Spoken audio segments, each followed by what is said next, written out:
안녕하세요. 얼마 전 마침내 이혼하고 자유의 몸이 된 40대 여성입니다. 이혼을 하게 된 건, 시작은 신우 때문이었지만, 어떻게 보면 시댁 식구들 전부 다 문제였어요. 그나마 남편만 이리저리 휩쓸리지 않고 든든하게 제 곁을 지켜주었다면 제가 먼저 남편 손을 놓는 일은 없었을 테지만, 남편마저 그 모양인 걸 알았을 땐 더는 안 되겠다 싶었고요. 이제 다 끝난 인연인데 이런 걸 구구절절 말해 뭐 하나 싶지만 남편하고는 사내 커플로 만났어요.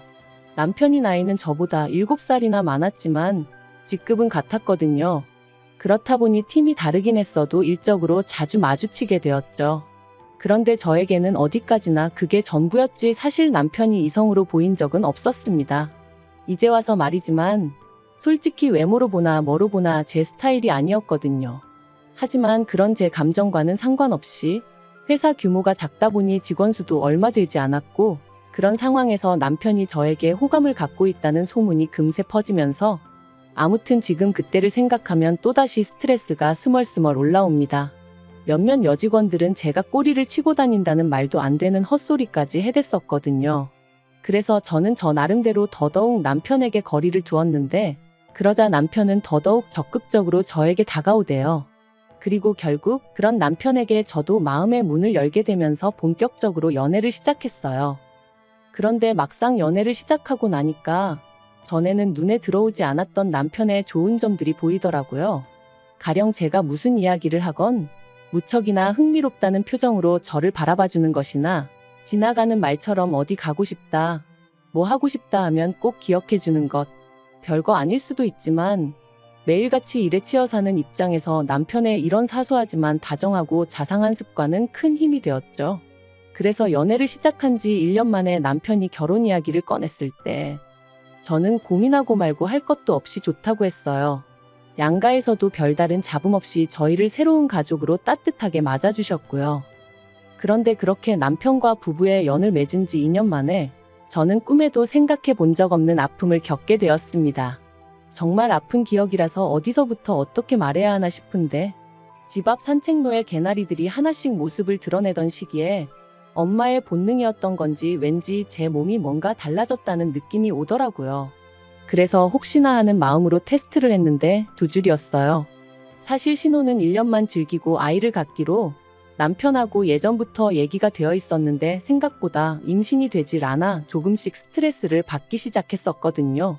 그랬으니 임신을 했다는 테스터기의 2줄은 저에겐 정말 벅찬 감동이었습니다. 그리고 이 기쁜 소식을 당연히 양가에도 알렸고 양가 부모님 모두 얼마나 좋아하셨는지 몰라요. 특히 친정부모님께서 무척이나 기뻐하셨는데 그 이유가 실은 저희 친정부모님도 굉장히 어렵게 저를 가지셨다 들었어요. 결혼하고 10년 동안 아이가 안 생겨서 입양까지 고려하셨었다고 했었죠. 그런데 저희도 애가 안 생기니 내심 친정부모님은 제가 당신들이 겪었던 마음고생을 그대로 겪는 건 아닌지 걱정이 이만저만이 아니셨다대요. 이런 것도 유전이 되나 싶어서 괜히 저희 남편 보기 미안하고 그러셨었다고. 아무튼 그렇다 보니 양쪽 집안 모두 축제 분위기였고 다 같이 모여서 밥이나 한번 먹자. 어버이날쯤 모이면 어떻겠냐 그렇게 얘기가 되었습니다. 그런데 어버이날 당일 어째서인지 늘 약속이 있다 하면 10분이고 15분이고 일찍이 도착하시는 저희 부모님이셨는데 그날따라 약속 시간이 지나도록 오시지도 않고 연락도 안 되고 영 찝찝한 마음을 감출 수가 없었죠. 그리고 그렇게 초조하게 기다리길 수분. 제 핸드폰이 울렸는데 그런 느낌 혹시 아시나요?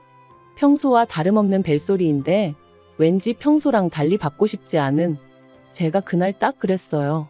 왜인지 불길한 마음에 그 전화를 받으면 안 될 것만 같았죠.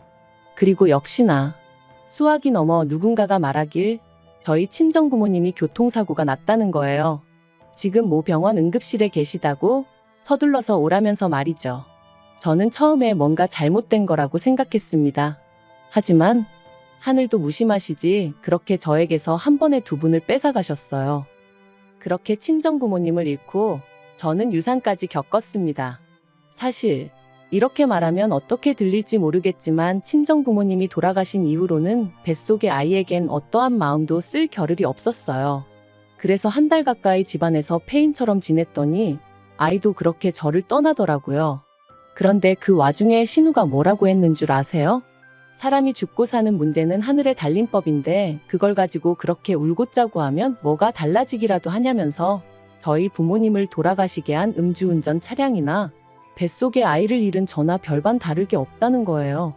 물론 신우가 이 이야기를 할 땐 어디서 누구랑 먹었는진 몰라도 술에 진탕 취해 와서는 베베 꼬인 혀로 짓거리긴 했지만 정말 제 가슴에 비수가 되어 꽂혔어요.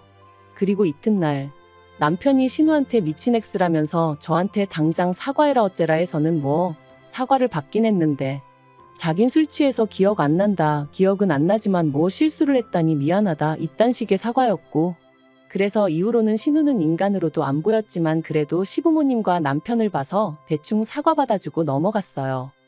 한편 사고 이후로 저는 제법 많은 유산을 상속받았습니다.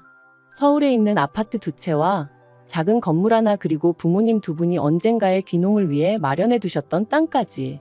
2분 다 알뜰하신 건 알았고 그래서 재산이 어느 정도 있으실 거란 짐작은 하고 있었지만 그래도 이 정도의 규모일 줄은 몰랐기에 솔직히 적잖이 놀랐던 게 사실이에요.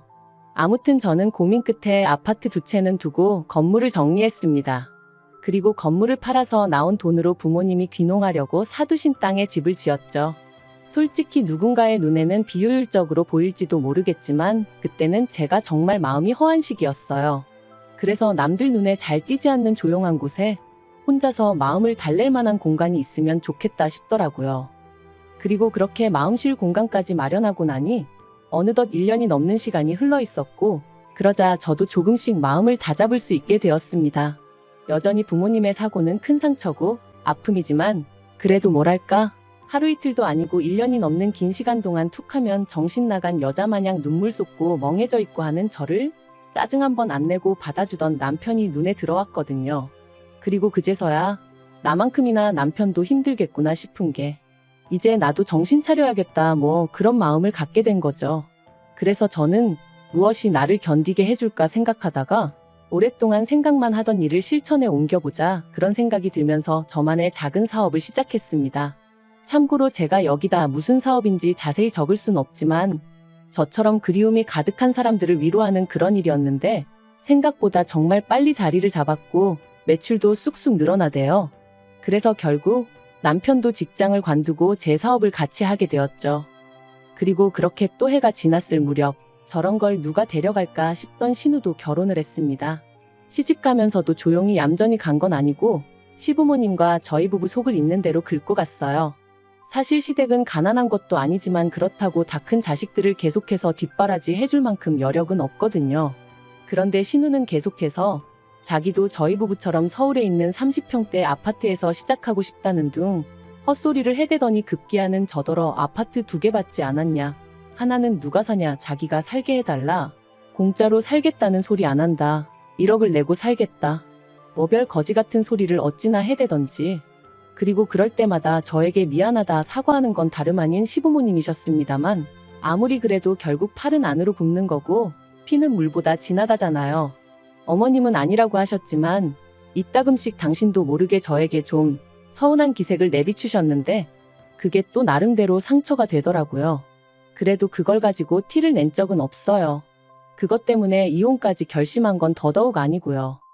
결국 신우 시집 갈 때 저희 부부가 1,000만 원 보태주는 걸로 이야기가 마무리되었고 그렇게 또 비록 겉으로만이긴 했어도 적당히 잘 지내고 있다고 생각했는데 결혼한 지 6개월도 안 돼서 심해부가 실직을 했다며 신우가 심해부를 저희 부부가 하는 사업에 좀 끼워달라고 연락을 해왔습니다. 마침 제가 직원을 한두 명 더 뽑아야겠다 생각을 하고 있긴 했는데 신우가 어떻게 알고 연락을 했나 싶을 정도로 기가 막힌 타이밍이었지요. 그리고 이번에는 전보다는 조금 더 노골적으로 시부모님이 그러지 말고 기회를 한 번 주면 안 되냐는 식으로 얘기를 하셨어요. 그리고 시부모님이 그렇게까지 나오시니 제가 무조건 싫다고 하기도 그렇더라고요. 그래서 알겠다 하고 자의반타의반으로 심해부를 고용했습니다. 그리고 심해부가 합류한 지 어느덧 1년이 되어가던 올해 초 2월이었어요. 아버님 생신이라서 온 가족이 모인 자리였는데 신우가 또 권하는 사람도 없는데 혼자서 그렇게 술을 마셔대더라고요. 제가 남편한테 좀 말려보라고 했지만 심해부도 가만히 있는데 자기가 뭐하러 나서냐며 지도 뭐 힘든 일이 있어 저러는 거 아니겠냐? 신경 쓰지 마라 그러대요. 그런데 점점 속도까지 빨라지더니 급기야는 시댁 거실에서 화장실이 엎어지면 코다을거린데 거길 가다가 홀라당 미끄러지질 않나. 그런데 더 황당한 건 그런 신우를 보고도 심해부는 낄낄 웃어대기만 할 뿐 말릴 생각이 없어 보이대요. 그리고 그 꼬라지를 보고 있으니까 왜 다른 직원들이 심해부 이야기만 나오면 짜증스러운 표정을 지었는지 같이 일하기 열받는 타입이라고 불평을 해댔는지 조금은 알 것도 같더라고요.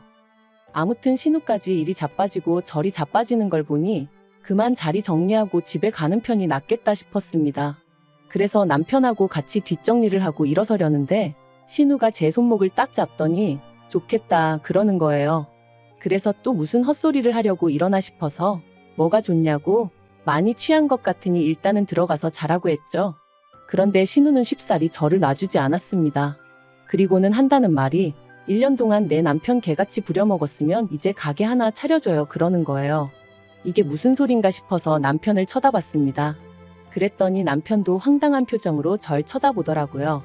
그런데 그때 신우가 또다시 오빠가 그랬잖아. 내 남편 언젠가 독립시켜줄 거라고 그러는데 제가 남편을 쳐다보니까 그게 그런 뜻이 아니었다면서 하도 신우가 찡찡거리길래 저도 다 생각이 있을 거다.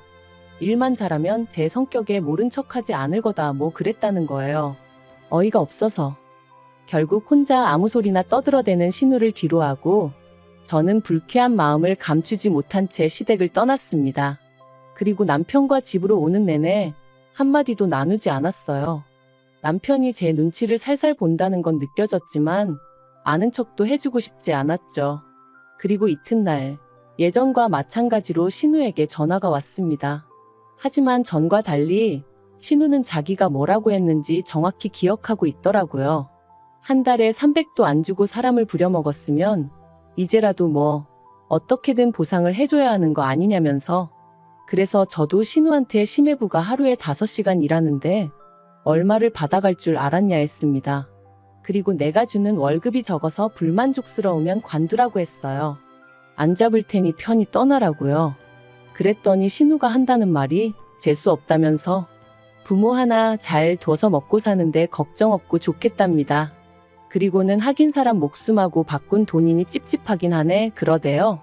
정말이지 눈앞에만 있었으면 당장에라도 어떻게 해버리고 싶은 심정이었죠. 저는 결국 분을 삭히지 못하고 그 길로 그대로 시댁으로 향했습니다. 영문을 모르겠단 표정에 남편까지 데리고 말이죠. 그리곤 모두를 앉힌 후에 신우가 짓거린 말을 한번 들어보라고 통화 내용을 틀어줬어요. 어머님 아버님한테 이게 제가 들을 소리냐 울며 물었습니다. 그런데 어머님이 제 어깨를 안아주시면서 신우도 얼마나 맺힌 게 많으면 이런 소리까지 했겠냐며 애가 말을 못되게 해서 그렇지 심성이 나쁜 애는 아니라고 그러니 저더러 오해하지 말라대요. 순간 제 어깨를 감싼 어머님의 손길이 어찌나 가증스럽던지 그래서 제가 어머님 손을 뿌리쳤어요. 그리고는 아무리 어머님 딸이라지만 그래도 아닌 건 아니라고 말씀해 주셔야지 어떻게 이 와중에 저더러 이해하라 하시냐 했습니다. 그리고는 남편한테도 당신은 어떻게 생각하냐니까 기껏 한다는 말이 왜 이를 자꾸 키우냐는 거예요. 그냥 생각 없는 애가 한마디 짓거린 걸 가지고 흘려듣고 넘기면 되지 않냐면서. 그리고 어차피 사업을 더 확장하려면 아닌 게 아니라 매장도 새로 내야 되는데 그런 거 하나 그냥 신우 남편 준다고 하면 되는 거 아니냐는데 아 그간 내가 믿고 산 남자가 결국엔 이것밖에 안 되는 남자였나 싶은 게 정말 뭐라 달리 할 말이 없더라고요. 그래서 시부모님 그리고 남편에게 아무래도 여기서 잘못하고 있는 사람은 나인 것 같으니 내가 빠져주겠다 했습니다. 그리고는 바로 남편에게 이혼하자 한 거죠. 남편은 이혼은 못한다고 왜 갑자기 얘기가 그렇게 되냐면서 버텼습니다. 시부모님도 그날 이후로 제가 당신 말 뜻을 오해한 것 같다면서 그래도 홧김에 이혼 소리하고 그러면 못 쓴다고 그러셨는데 오히려 그런 말을 들을수록 제 결심은 확고해져 갔습니다. 막말로 사업체에 남편 돈 1원 한 푼 안 들어가 있었고 집이며 뭐며 전부 다 제 것이었으니 이혼해도 저는 두려울 게 없었으니까요. 그리고 일이 정말 커지고 나니까 그제서야 신우가 한다는 말이 자기가 제가 셈이 나서 말을 좀 얄밉게 한 거 안다며 미안하다대요. 너무 어이가 없었어요. 부모 잃고 여전히 슬픔 속에 사는 내가 뭐가 부럽다는 건지. 그래서 신우한테 그래. 너도 내가 겪은 거 꼭 겪었으면 좋겠다. 내가 그렇게 부럽다니 너도 꼭 내가 겪은 거 겪으라고 기도해 줄게 그랬네요. 그리고 저 진심으로 신우를 위해서 기도해 주고 있습니다. 제가 겪은 아픔과 고통 고스란히 꼭 느껴보라고요. 아무튼 그렇게 결국 7개월의 이혼 소송 끝에 저희는 남남이 되었고 남편은 시댁으로 들어갔으며 당연히 제 사업에서도 쫓겨났습니다. 심해부도 쫓겨났고요. 그러니까 이제 졸지에 원래부터 백조였던 신우의 무직인 아들과 사위까지 전부 다 시부모님이 거두고 계신 상황이죠. 뭐 그러던지 말던지 솔직히 별 관심은 없습니다. 아, 생각해보니까 아니네요. 관심 있어요. 다 망해버렸으면 좋겠거든요.